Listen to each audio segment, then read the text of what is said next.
રવિ અવિનાશ ભરતભાઈ, હું ધવલા ગાંડાનો મામો છું ભાઈ.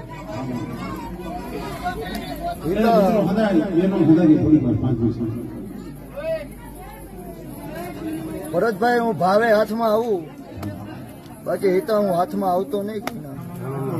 એમાં આજે ગુરુવાર છે, હિતા નસીબમાં હોય તો જ ભરતભાઈ હાથમાં આવું. તુલસી, મારો ભગવાન એવું બોલે છે, હિતા હું ધવલા ગાંડાનો મામો ધૂણતો હોઈશું. ભરતભાઈ આપોઆપ બોલતો હોઈશું. અવિનાશ મારો ભગવાન 5 જ બનાવે. નરેશ મારો ભગવાન 9 જ બનાવે. હિતા મારો ભગવાન એમાં હાથ 9 જ બનાવે. રવિ મારો ભગવાન એમાં હાથ 9 જ બનાવે, પણ 11 બનાવ્યા. તુલસી ભૂલો ન પડું તો 18 જોઈશે. ધવલા ગાંડાનો